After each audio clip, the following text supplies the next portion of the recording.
और उसको लगवाने के लिए अपना योगदान दिया। और ये कोई अकेली नहीं है।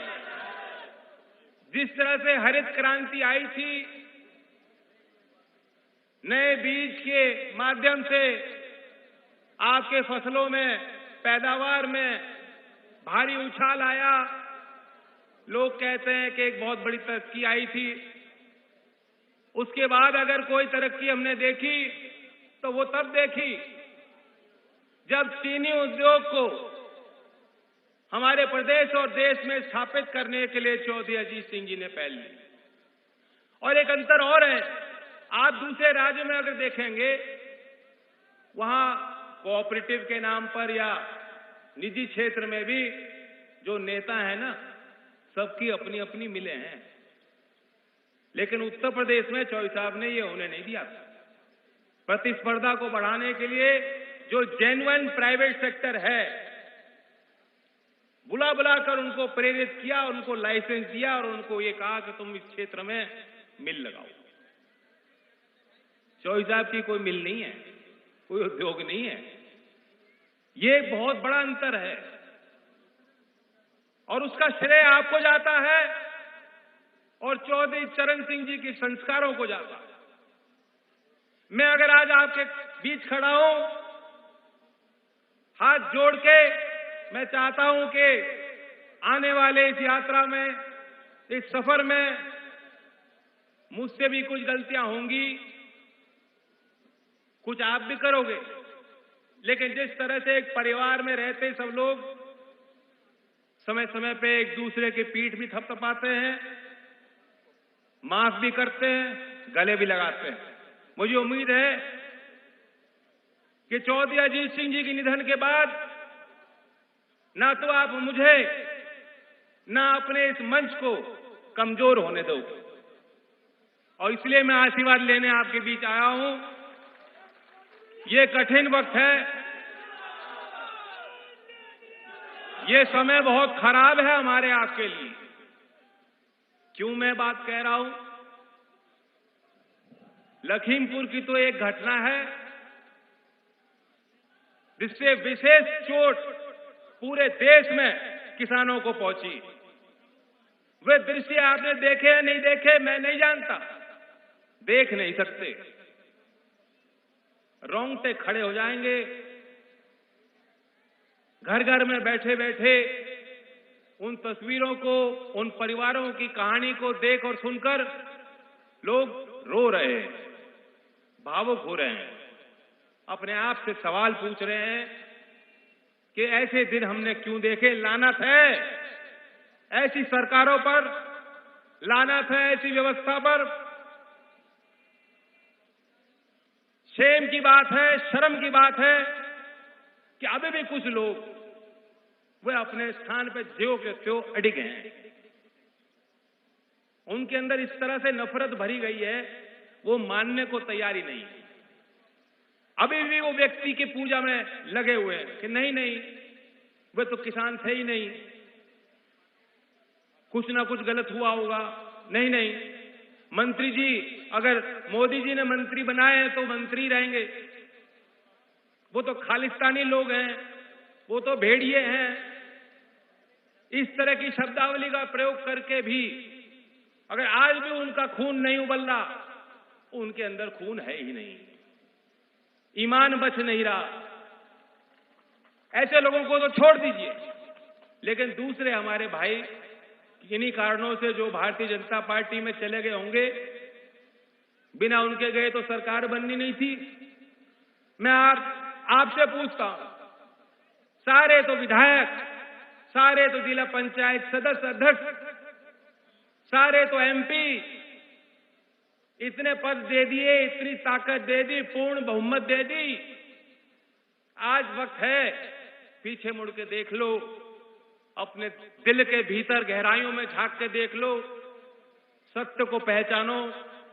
आपके साथ भी इन लोगों ने धोखा किया है और आज जो किसान की हत्या करते हो, आज भी अगर आपकी आत्मा नहीं कांप रही, आज भी आपका हृदय परिवर्तन नहीं होगा, तो कल आप इस समाज में खड़े रहने लायक नहीं रहोगे। मैं जहां जा रहा हूं, किसान तो सीधी सीधी कह रहे हैं कि हम बदला लेंगे। मैं बदले की बात तो नहीं करूंगा, लेकिन न्याय होना चाहिए। कल अंतिम अरदास था, उन परिवारों के लिए बहुत दुखद पल थे, लेकिन एक अवसर था कि सब लोग एकत्रित हों, श्रद्धांजलि दें, हौसला दें उन परिवारों को। मैं भी वहां जाना चाहता था।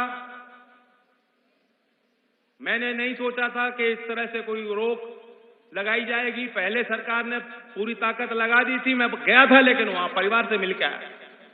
मुझे उम्मीद नहीं थी कि कल भी रोकेंगे। कल बरेली एयरपोर्ट पर जब मैं पहुंचा, पुलिस तो छोड़ दीजिए, पीएसी लगा रखी थी। किसी के 13वीं में जाने से अगर कोई सरकार रोकती और टोकती हो, आप खुद सोच लीजिए, धर्म का बहुत बड़ा ठेका इन्होंने उठा रखा है। ये लोग किसी धर्म को मानते हैं क्या? 13वीं में जाने से रोकेगी सरकार, लेकिन मेरा काम रुकने का नहीं है। और मैं ही नहीं, ये किसानों की फौज है, ये युवा हैं जिनके अंदर उबाल है, जिनके पेट की भूख है। ये अपनी जमीन तैयार करना चाहते हैं, अपनी सरकार बनाना चाहते हैं। ये तो किसी से रुके ही नहीं।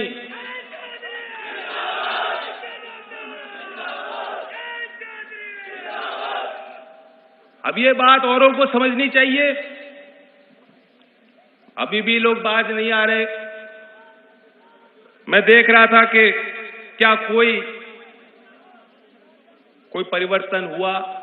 इस सब होने के बावजूद लोगों के सोचने के तरीके में कोई परिवर्तन हुआ। लेकिन झूठ का जब बुलबुला होता है ना, जो उस बुलबुले पे सवार होते हैं, उनके पास एक ही रास्ता होता है कि और बड़ा झूठ बोलो। वे अपनी गलती मान नहीं सकते। वही कारण है, मैंने देखा कि भाई देखो, मोदी जी को कहीं ना कहीं दिल में कोई अगर भावना जुड़ी है, कुछ ना कुछ तो परिवर्तन होना चाहिए। उन्होंने क्या क्या ट्वीट किए। 3 अक्टूबर को कैबिनेट मंत्री गजेंद्र सिंह शेखावत जी को जन्मदिन की बधाई दी, happy birthday to you. Khadi और आत्मनिर्भर भारत पर 3 अक्टूबर को ट्वीट किया मोदी जी ने। 4 अक्टूबर को श्याम कृष्ण वर्मा जी की जयंती पर ट्वीट किया। जापान के प्रधानमंत्री को बधाई दी, बढ़िया बात। 5 तारीख को लखनऊ के कार्यक्रम पर ट्वीट किया।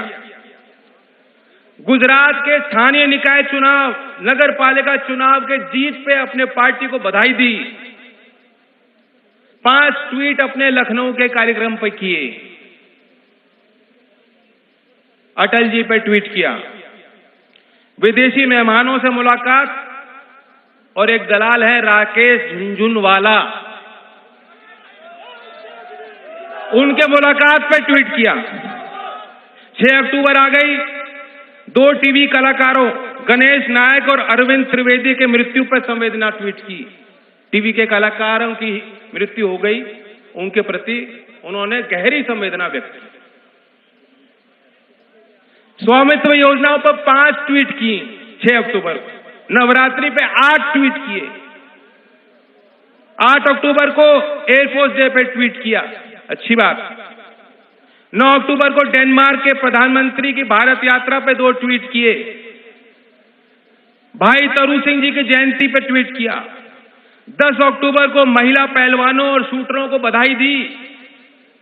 11 अक्टूबर को नानाजी देशमुख, जयप्रकाश नारायण जी की जयंती पे ट्वीट किया।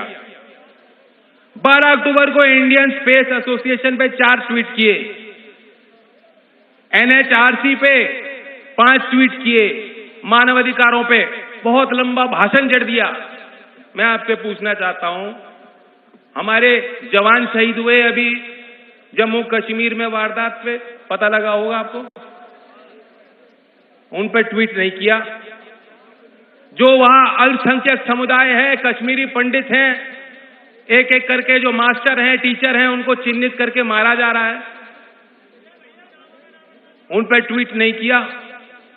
लखीमपुर घटना पे लखनऊ कार्यक्रम में भी गए और दिल्ली बैठे बैठे भी किसानों की जो हत्या हुई है उन पे एक भी ट्वीट नहीं किया। अब किसको क्या सबूत चाहिए कि उनके दिल में आपके लिए क्या जगह है कि नहीं?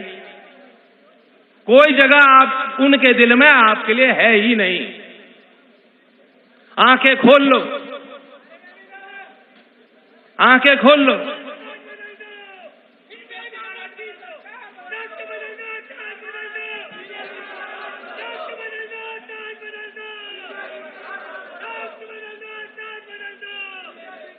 अब हम अपने राज्य की स्थिति पे चलते हैं। गन्ने पे बहुत बढ़िया बढ़िया बात कही थी, गन्ने की बहुत बड़ी पैदावार आप करते हो, 14 दिन में भुगतान होगा। 5 साल में आप खुद आकलन कर लो, आपकी लागत कितनी गुना बढ़ गई। डीजल का भाव रोज 30-35 पैसा बढ़ रहा है, घर के खर्चे बढ़ गए। बिजली पूरे देश में सबसे महंगी उत्तर प्रदेश में है, लेकिन गन्ने का भाव जब बढ़ाने की बात आई, हमने सोचा चुनावी वर्ष है, किसानों का आंदोलन चल रहा है, कुछ तो दबाव होगा बाबा जी पे, कुछ तो असर पड़ेगा। और क्या दिया? क्या दिया? ऊंट के मुंह में जीरा। मैं तो आपसे कहूंगा कि इसे प्रति किलो के हिसाब से देखो, क्विंटल के हिसाब से मत देखो, क्योंकि जब आप तेल भराते हो ट्रैक्टर में प्रति लीटर लिया जाता है आपसे, हर चीज में आपको उसी यूनिट से लिया जाता है। अब प्रति किलो के देखोगे, 5 साल में 35 पैसे दिए इन्होंने, 35 पैसे दिए, कई गुना उससे ज्यादा ले रहे आपसे। और फिर भी कह रहे हैं 2.5 महीना बचा है 2022 में, और ये योगी जी हो मोदी जी हो कहते हैं कि किसान की आय दुगनी होने जा रही है या कोई भाई जिसकी आय दुगनी होने जा रही है? दुगनी किसकी हुई है? अब नाम छोड़ दो, सब जानते हैं जोड़ी है। फोर्स एक अंतर्राष्ट्रीय संस्था है, उन्होंने देश के सबसे 100 जो अमीर लोग हैं उनकी संपत्तियों का ब्यौरा दिया और हमें जानकारी दी कि कोरोना काल में भी 50%, 100% का इजाफा उनकी संपत्तियों में हुआ, दुगनी संपत्ति उनकी हो गई। सबसे ज्यादा उछाल अदानी जी के संपत्ति में। जब आपकी नौकरियां खत्म हो गई थी, मजदूर पैदल कितने 100 किलोमीटर चल के वापस मजबूर हो गए थे, शहरों से उनको भगा दिया गया था, सारे छोटे बड़े कारोबार ठप थे, दवाई, बिस्तर, ऑक्सीजन के लिए आप लोग धक्के खा रहे थे, लेकिन इनकी मौज हो रही थी। हमारे प्रदेश में बुलंदशहर में ही मुझे याद है एक चुनाव होने जा रहा था, उसके पहले यहां उन्होंने दंगा भड़काने की कोशिश की थी। ये विषय मैं इसलिए आपको याद दिला रहा हूं क्योंकि सुबोध कुमार जी को, उनके परिवार को अभी तक न्याय योगी जी नहीं दिला पाए। यूपी नंबर 1 किस चीज में है? सबसे ज्यादा देश में हत्या के मुकदमे यूपी में दर्ज होते हैं, सबसे ज्यादा किडनैपिंग के मुकदमे कहीं दर्ज हो रहे हैं देश में, यूपी में हो रहे हैं। महिलाओं के अत्याचार, दहेज से जुड़ी मौत, रेप जैसी दर्दनाक चीजें, घटिया चीजें कहीं हो रही हैं वारदात, तो हमारे यहां हो रही हैं। भूलना मत, जो हाथरस में किया गया, ऐसे मुख्यमंत्री जो कुलदीप सेंगर जैसे पापी विधायकों को साथ बगल में बैठाते हो, ये हमारी बहन बेटियों के आबरू को कभी बचा के रख नहीं सकते। ये सच्चाई है। अब हम पुलिस के संबंध में लोकदल क्या कर सकता है, कानून व्यवस्था को सुधारने के लिए हम लोग क्या कर सकते हैं, मैं अपनी बात रखना चाहता हूं। 31 अक्टूबर को हम अपने घोषणा पत्र को जारी करेंगे, लेकिन क्योंकि इस विषय पे हमने गहरा अध्ययन किया है, आप लोगों के सुझाव लिए हैं, मैं जानता हूं, हमने जो फैसला लिया मैं आपके बीच रखना चाहता हूं। पहले तो पुलिस में सुधार के लिए 2005 में सर्वोच्च न्यायालय द्वारा स्थापित प्रकाश जजमेंट जो प्रसिद्ध है, पूर्णतः जो सुप्रीम कोर्ट के जो आदेश थे उनको यूपी में हमारी सरकार बनेगी, हम लागू करेंगे। यूपी पुलिस के लिए जो बॉर्डर स्कीम, जो गृह जनपदों में वो नियुक्ति चाहते हैं, आसपास के जिलों में नहीं मिल पाती, हम उनको दिलाने का काम करेंगे। सुनिश्चित उनकी वर्किंग ड्यूटी कितने घंटे की है, 8 घंटे की है, 10 घंटे की है, सुनिश्चित हो। और ओवर टाइम भी हम अपने पुलिस में वर्दी पहने भाइयों को दिलाने का काम करेंगे।